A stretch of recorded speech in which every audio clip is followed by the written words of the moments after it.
So listen to this.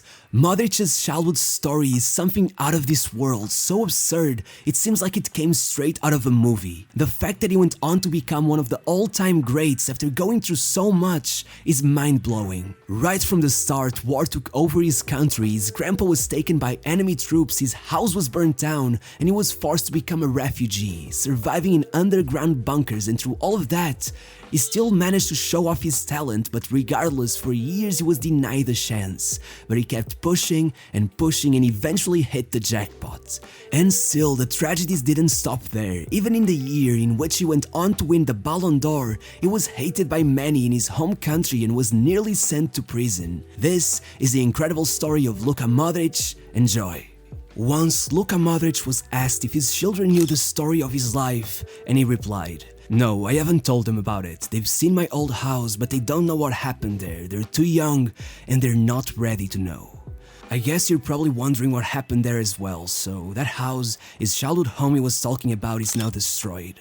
The walls are burnt, the roof has fallen, and though it looks like nature is taking over the old building, a sign in front reminds everyone that what happened there was not natural at all. It was a product of man, of hate, of war, of terrible suffering. The sign reads "Ne prelazite," do not come near. The area around the house is completely infested with landmines, though it's been 30 years since it was abandoned. But Modric's life didn't start like this. When he was born, the war was yet to escalate into the living hell it would eventually become. Modric spent the first 6 years of his life living with his grandparents in the mountains, where his grandpa would teach him how to become a shepherd, how to hunt, and how to survive in the wild. It was as if he knew what was coming, as if he wanted to make sure Luka could protect himself if something ever happened to him. And it did. In 1991, the war took on a new form. A Serbian militia known as the Chetniks entered Croatia, going from town to town, forcing the Croatians to flee their homes and ending the lives of anyone who dared to stay behind. Eventually, they reached Luka's hometown, and his family was one of the very few who dared to stay behind, perhaps believing their little house in the mountains would be overlooked. But one day, it all changed. His grandpa left the house, leading his sheep towards a pasture, and as he went on about his day, he began hearing something in the distance, and by the time he realized what was going on, it was too late. The Chetniks had found him. They didn't care he was alone, they didn't care that he was a 66-year-old man just taking care of his sheep. They just mowed him down with their machine guns, leaving him for dead. At the time, he was just a few hundred yards away from his home, and back there, the family would hear the gunshots, and for the next few hours, knowing how risky it would be to go searching for Luka's grandpa, they had to live with the uncertainty of whether he was alive or dead. As the time passed, they began suspecting more and more that he had indeed been the target, and Luka's father would eventually leave the house to go search for him. After dragging the body back home, Luka's father would tell him to say his last goodbye, and in his own words, "I wasn't able to grasp that it was the last time I would ever see him. My heart breaks every time I think of him dying, literally on his doorstep." That day, they decided it was time to leave everything behind and make a run for it. Soon after leaving, one of their relatives who stayed behind informed them that it had indeed been their last chance to escape. The Chetniks had found their old home and had set it on fire, placing landmines around it so they couldn't ever come back. After making their way to the coast, the Modric family finally found what they thought would be their safe haven, checking into Hotel Kolovare, which throughout the war had been converted into a refugee shelter. For a while it seemed all would be okay. Modric's father started working as a mechanic for the Croatian army, and little Luka even enrolled in his first youth club since the Zadar NK stadium was close to their hotel. However, then the bombings began, and the fear came back, with them constantly escaping into underground shelters to survive.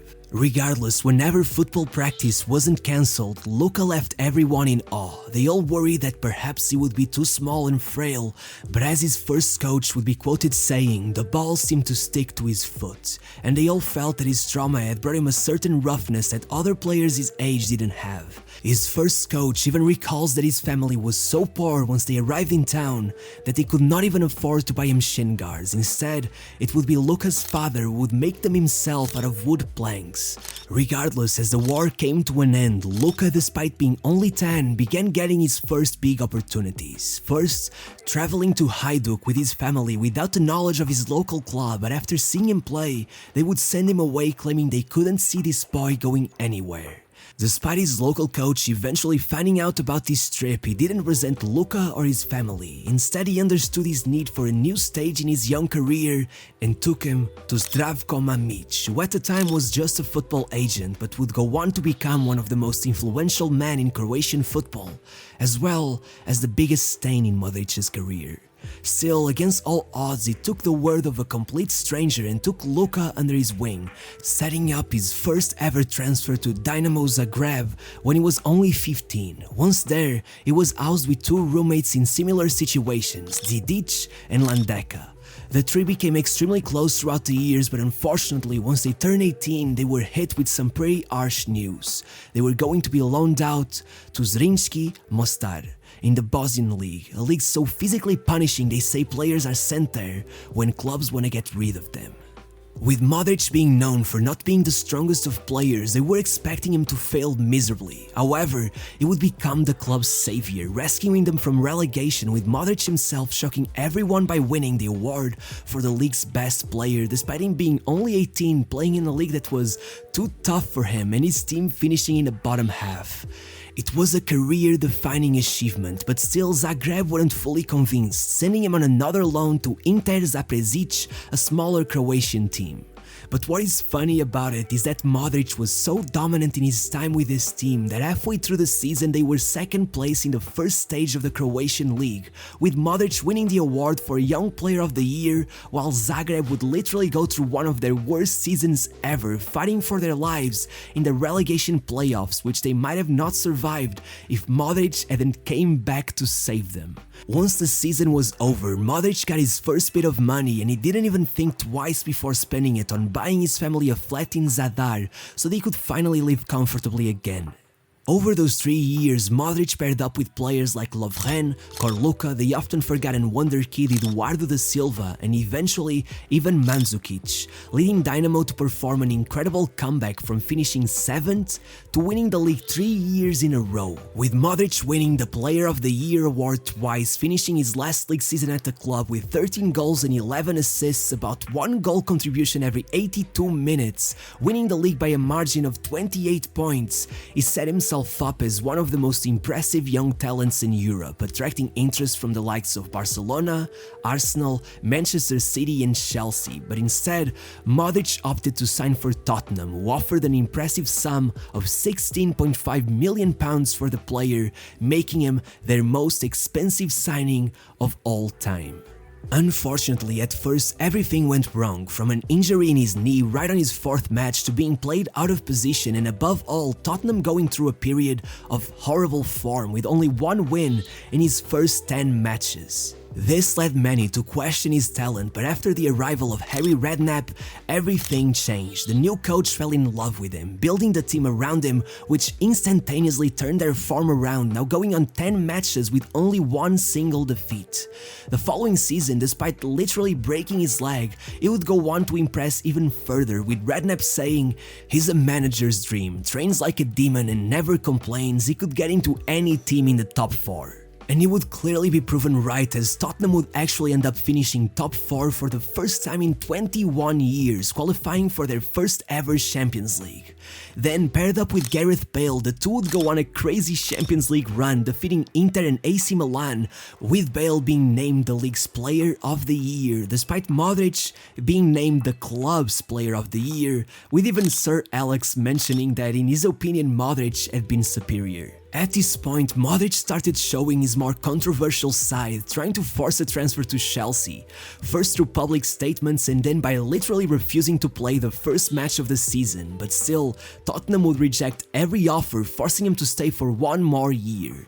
Unfortunately, the drama led him to have a more understated season, and by the end, he would end up moving to Real Madrid instead for just £30 million, 10 less than Chelsea had offered. Regardless, having won his first trophy at Madrid only 36 hours after signing his contract, he was clearly not playing for Tottenham anymore. However, once again he would struggle at his new club. Mourinho had led Real throughout some exciting times, but by then, the locker room was a mess. Fights seemed to break out every week, and with a solid midfield of Khedira, Ozil and Xabi Alonso, there wasn't really any space for Modric, who would be played out of position once again as he witnessed the club go on to be as low as 16 points below Barcelona by the time Christmas came around, and with every newspaper looking for someone to blame thanks to his relatively high price tag and his unimpressive tally of just 1 goal and 1 assist, the newspaper Marca would name Modric as the worst signing of the season. Could they have been any more wrong? Over the second half of it, Modric would take over, assisting the winning goal at El Clasico, scoring the winning goal as they beat Manchester United in the Champions League, and just overall distinguishing himself as one of the team's best and most consistent players, which only became even more significant with the arrival of Carlo Ancelotti, with Modric taking the leap from being just a key player to forever leaving his mark in the history of the club, being one of the highlights in their historic La Decima, even assisting the decisive goal in the final. However, Modric wouldn't even be nominated to the Ballon d'Or, and after starting the next season with a hamstring injury that left him out for 4 months, 2015 wouldn't be easier either, even though it surely was the year that made his influence quite obvious to everyone, as Real would fail to win any titles without him. Still, there would be a silver lining, as the poor results would eventually lead to the arrival of Zidane. We don't talk about Benitez.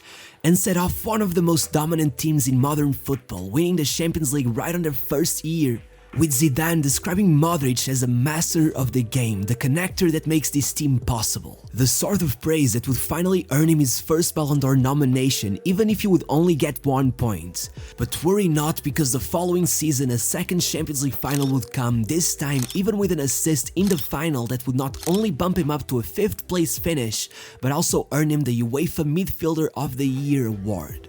After 2 years of mind-blowing consistency, with Modric forcing himself into best player in the world debates, in 2018 the stars aligned and he lived an unforgettable, and to be fair, very controversial year. Right before it even started, Modric took over the spotlight, winning the Golden Ball for Best Player of the tournament as Real won the Club World Cup, before going on an insane Champions League knockout round that would see them win the whole thing for the 3rd time in a row, before anyone had even managed to do it twice. And finally, he joined Croatia for the 2018 World Cup, the absolute cherry on the cake. But before that, a string of decisions going back more than a decade culminated in one of his lowest points. Remember Mamić, the agent that gave Modric a chance at Zagreb before he even got to see him play? Well, Mamić ended up becoming one of the main football figures in Croatia, eventually becoming the executive director of Dinamo, but to get there, he did pretty much anything. From shady business during the war to scamming young players with unforgiving contracts, making death threats to any journalist who went against him, match fixing, tax evasion and bribery. He became one of the most wanted and most hated men in Croatia, and in 2018, having already survived an assassination attempt, the police finally came after him with a 6-year sentence, but before they got him, he fled the country. But what does this have to do with Modric? Well, his transfer to Tottenham was one of his shady deals, digging up a transfer bonus out of thin air, forcing Dinamo to pay him and Modric 10 million euros.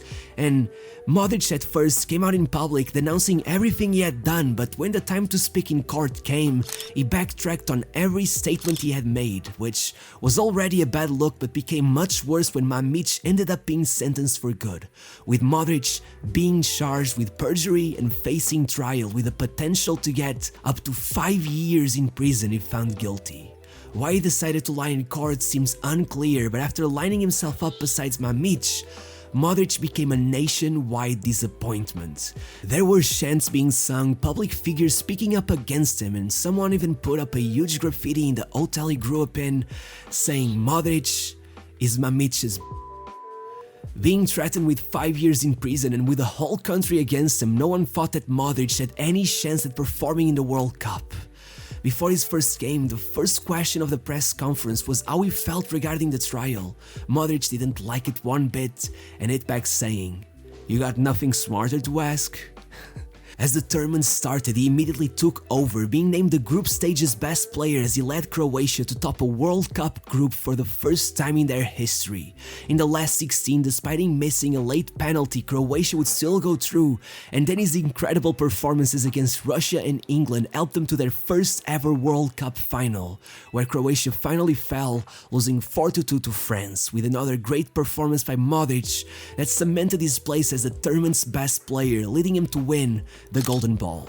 As he returned to his hometown once the tournament was over, there were tens of thousands waiting. In 1 week, Modric had made up for months of letdowns, and after a few more great performances with Real Madrid, including a goal and an assist in the final of the Club World Cup, once December arrived, it turned out to be the greatest month in Modric's life. First of all, because all charges against him were dropped, and second of all, because after 10 years of dominance from Ronaldo and Messi, Modric became the first player to win the Ballon d'Or.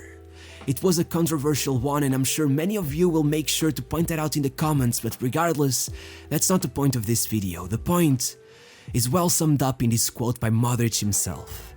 With every achievement, memories of war, of my childhood come to mind. I think about him, my grandpa. It's difficult, knowing he didn't get to see what I achieved. Still, the following season, possibly due to the departure of CR7 and Zidane, Real severely struggled, and after losing twice to Barcelona, being knocked out of the Champions League and being knocked out of the Copa del Rey, all in a single week, Modric would go on to call it the hardest times of his career. Regardless, despite some claiming he was getting too old, he would bounce back over the following 2 years, eventually going against all odds, performing incredibly at 36 years of age, and being one of the main men in Real Madrid's incredible Champions League campaign, coming back from losing positions in all of the 3 matches that preceded the final, with Modric eventually winning the 5th Champions League of his career. Incredible.